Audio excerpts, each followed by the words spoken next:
السلام علیکم ویورز، امید ہے آپ سب خیریت سے ہوں گے اور میری ویڈیوز کو لائک سبسکرائب اور اس طرح کی اور انٹرسٹنگ سٹوریز کے لیے بیل آئیکن کو بھی پریس کر رہے ہوں گے۔ آج میں آپ کو جو سٹوری سناؤں گا وہ بھری پڑی ہے ناانصافیوں، خصوصاً خواتین کے ساتھ جو انٹیریئر میں ہمارے دیہی علاقوں کے سسٹم میں جو کی جاتی ہیں، اس پر یہ کہانی بیس کرتی ہے۔ کہانی ہے گھوٹکی اور پنجاب اور سندھ کے سائڈ جو دونوں علاقے ملتے ہوتے ہیں، اس طرف کے ایک وڈیرا کہہ لیں، چودھری کہہ لیں، جو بھی وہاں کے ایک نظام ہے۔ اس میں یہ کہانی مجھے ایک میرے جاننے والے بندے نے سنائی تھی آج سے 10-12 سال پہلے۔ اس میں ہوتا یہ ہے کہ ایک چودھری صاحب ہوتے ہیں جن کے 2 بھائی اور 2 بہنیں ہوتی ہیں مزید، اور یہ ہوتے تو بڑے ہیں مگر ان کو جو ہے وہ تمام جو زمینیں اور جائیداد اور جو چیزیں وہ ہاتھ سے نکلنے کا بہت خوف ہوتا ہے، اور اس خوف کے رہتے ہی یہ وہ زیادتی اور ظلم کے پہاڑ توڑتے ہیں کہ علمان الحفیظ۔ ایک بہن کی شادی یہ کر دیتے ہیں قرآن سے، اور ایک کو یہ کاروکاری کر کے مار دیتے ہیں۔ بہنوں کا راستہ تو اس طرح صاف کر دیتے ہیں۔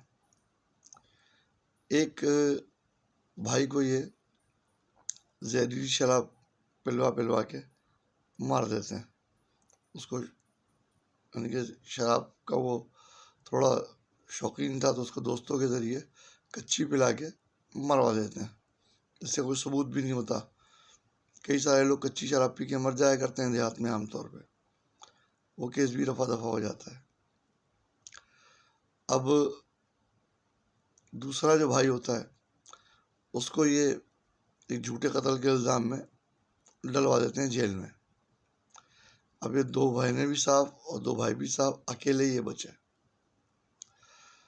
اب یہاں پر بات آتی ہے اللہ تعالیٰ کے انصاف اور اس کی لاٹھی کی۔ ہوتا یہ کہ انسان دنیا میں کئی چیزیں اپنے ایگو سیٹسفیکشن کے لیے بھی کرتا ہے۔ اب ان کی یہاں اولاد نہیں ہو رہی تھی، اب 2 بہنوں پہ اور بھائیوں پہ تو ظلم کر چکے تھے، اب باری بیوی کی تھی، کیونکہ نقص ان کے اندر تھا اور یہ میڈیکلی پروو ہو چکا تھا۔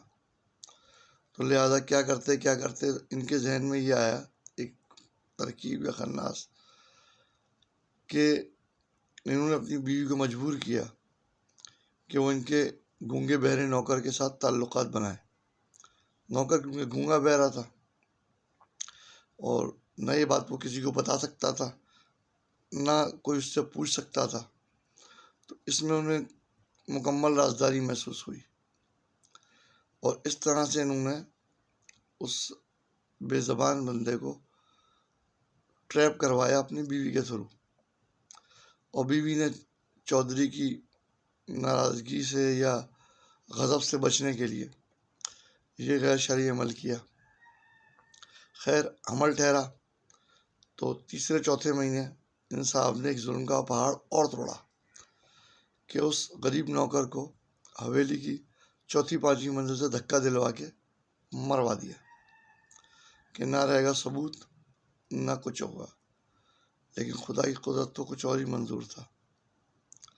ہوا یہ کہ جب اس زمانے میں ویسے بھی گھروں میں پیدائش ہوا کرتی تھی، دائی نے آ کے ڈیلیوری کروائی، اور جب ڈیلیوری کروائی تو آس پاس کی عورتیں جو حویلی کی پڑوس کی سب بچوں کو پہلے دیکھا کرتی ہیں، نیو بورن کو، یہ وہاں کا رواج سا چلا آ رہا ہوتا ہے۔ حیرت انگیز طور پہ وہ بچہ ڈٹو کاربن کاپی، جو نوکر اس کا نام بھولو تھا، اس کی پوری کاپی تھا، ناک، نقش، رنگ، ڈاک، تھوڑا سانولا، اور ایون اس کے ہاتھ پہ بھی ویسے ہی موٹا کالا تل تھا جو اس نوکر کے تھا. ہتھیلی سے اوپر کی سائڈ پہ جو تل تھا بالکل ویسا ہی تل. یعنی کہ اب اس بات کی کسی گواہی ایویڈنس کی کوئی ضرورت ہی نہیں تھی کہ وہ بچہ پکار کے کہہ رہا تھا کہ میرا باپ کون ہے. ان صاحب نے جتنی ناانصافیاں کریں، جتنے لالچ کیے، طمع کیے، اس کو مارا، اس کو مارا، ایک بھائی کو زہر وہ کچی شراب پلوا دی، دوسرے کی بھائی اس کے اوپر چادر ڈالنے کے نام پہ ایک رسم سے اس سے بھی نکاح کر لیا کہ اب اس طرح سے. لیکن کتنی نکاح کر لیتے، نقص ان میں تھا، اولاد تو ان کی ہونی نہیں تھی، لیکن خود کو مرد ثابت کرنے کے لیے، اپنی پاور دکھانے کے لیے انہوں نے غریب نوکر کو بھی مارا، اپنی بیوی پہ بھی ظلم کیا، اور آخر میں ان کا پول کھل گیا. Crime does not pay. اس کہانی میں بہت سے سبق ہیں، بہت سی نصیحتیں. انسان کو پراپرٹی، دولت، ان چکروں میں اتنا آگے نہیں نکل جانا چاہیے کہ واپسی کا راستہ ہی نہ رہے اور آخر میں ذلت اور رسوائی اس کا مقدر بنے. ویڈیو پسند آئی ہو تو ایسی اور ویڈیوز کے لیے لائک اور سبسکرائب کیجیے گا. تھینک یو، شکریہ.